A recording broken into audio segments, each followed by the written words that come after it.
হরে কৃষ্ণ। সকলকে গৌর পূর্ণিমা, দোলযাত্রা এবং হোলির অনেক অনেক শুভেচ্ছা।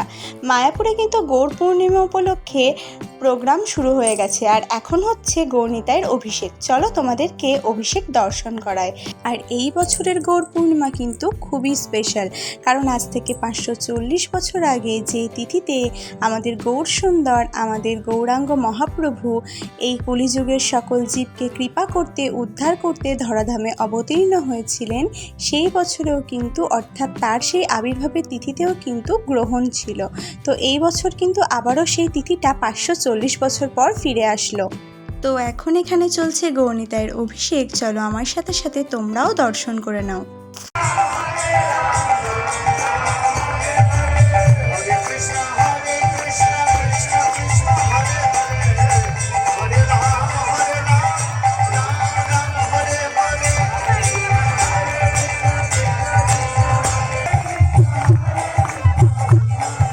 অভিষেকের দর্শন তো হলো, তার সঙ্গে সঙ্গে গুরু মহারাজেরও দর্শন পেয়ে গেলাম। আর গৌর পূর্ণিমা উপলক্ষে মায়াপুরে কিন্তু প্রত্যেক বছরের মতোই হাজারো ভক্তের সমাগম ঘটেছে। মাঠে কিছুক্ষণ অভিষেকের দর্শন করে তারপর চরণে অমৃত পেয়ে আমরা বেরিয়ে পড়েছিলাম প্রসাদ পেতে যাওয়ার জন্য।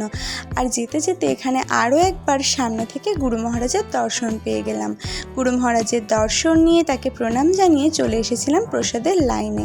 আর আজকে প্রসাদের লাইনের ভিড় ছিল মারাত্মক। যেহেতু এই বছর চন্দ্রগ্রহণ পড়েছে, আর গ্রহণের সময় তো আমরা কোনো কিছুই গ্রহণ করতে পারি না, সেই কারণে গ্রহণ ছাড়তে আর প্রসাদ দেওয়া শুরু করতে অনেকটাই বেশি দেরি হয়ে গেছিল, আর সেই কারণেই এত বড় লাইন।